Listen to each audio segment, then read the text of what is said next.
Ever find yourself with a bunch of overripe bananas but don't want to make banana bread? Well, why don't you try making a banana coffee cake with streusel topping or butterscotch banana sticky buns. So we're going to start by making our streusel topping. Here we add some coconut sugar, some melted coconut oil. We'll have all the amounts as well as substitutions down in the description below. We're going to give this a quick mix. And once it comes together, we're going to add in some of our flour, saving the rest of the flour for our batter later. We're going to mix this until it comes together into crumbs, and then we're going to save half cup of the crumbs for our topping later. We're going to move that aside, and next we're going to work on our coffee cakes. This is the rest of the flour, baking powder, salt, cinnamon, baking soda. I like to add a pinch of nutmeg. It brings out the banana, and then we're going to give it a quick whisk. Next up is our wet ingredients. So we're going to peel those super ripe bananas.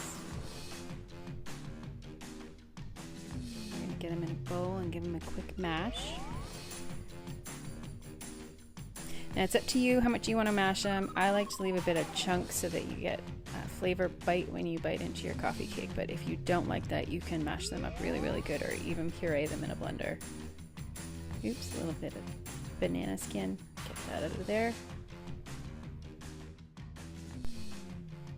Next is our eggs. We're going to beat them a little before adding them in. Then some plant-based milk. We used cashew, some vanilla, and we're going to give it a stir. This recipe is really nice that you don't need any fancy equipment. You see I'm using a fork even, not even a spatula to make this come together. Next we're going to put it all together. So get your dry ingredients back, and we're going to fold the rest of the crumb mixture in. Mix it in a little bit, then we're going to add our wet ingredients and gently fold it just until everything's combined, almost like pancake batter. You still want a couple of lumps. You don't want to overmix this. We're going to grab our baking pan. We're using an 8 by 8 inch pan just because that's what we have, but you can also use a 9 by 9 inch pan.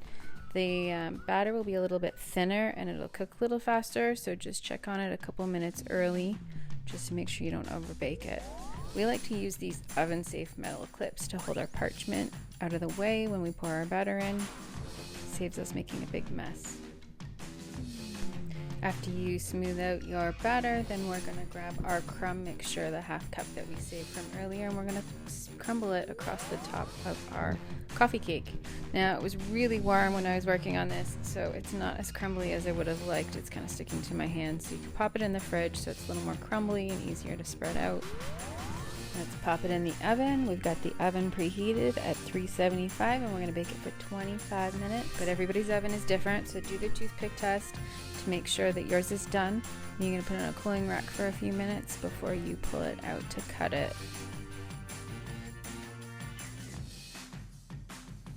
We like to cut these into 9 squares, but you can cut them however you like. If you want them bigger, you want them smaller. Enjoy, guys. You've got the combo of the soft coffee cake with the crumbly topping. So delicious, and a nice change from regular banana bread.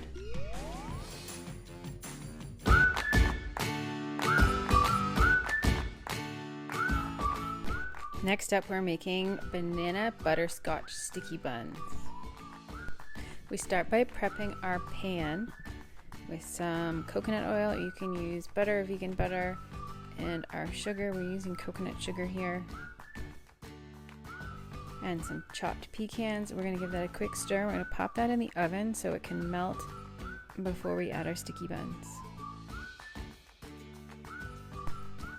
This original recipe actually comes from the Bisquick Cookbook. Way back in the day, do you remember when ingredient companies came out with their own cookbooks, like the Robin Hood Cookbook?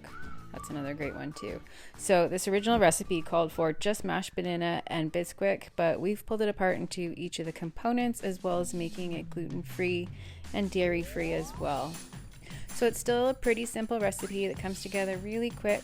It's not your super fluffy cinnamon roll kind of recipe with yeast that has to sit around and wait to rise. This one's really quick to do, and you end up with a really dense, flavorful banana sticky bun. I remember my mom making these as a kid from the Bisquick Cookbook. They were so good. And I used to always laugh because my mom used to always stick nuts in everything. Even our chocolate chip cookies got walnuts or pecans.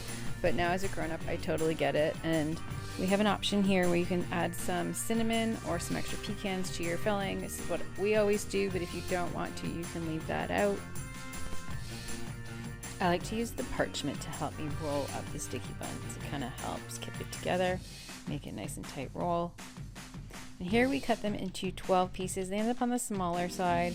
What my mom actually used to do is she used to stick them in a muffin tin and put one in each muffin cup. If you want to do that, we've got that in the description below too on how to divide up your topping mixture instead of putting it on a tray. In hindsight, probably should have used something more like an 8x8 inch pan, but I was using that for the other recipe, the coffee cake recipe, so this is what we had available. And our topping spread out a little extra, but that's okay. It still turned out delicious. Now I let these sit a little too long before I tried to pull them apart, so you can see that our sugars sort of recrystallized, so they don't look as butterscotchy as they were when they were hot. But we're gonna give them a taste test. You could pop them back in the microwave for a little bit just to get them warm again. I like to pull them apart and eat them in layers.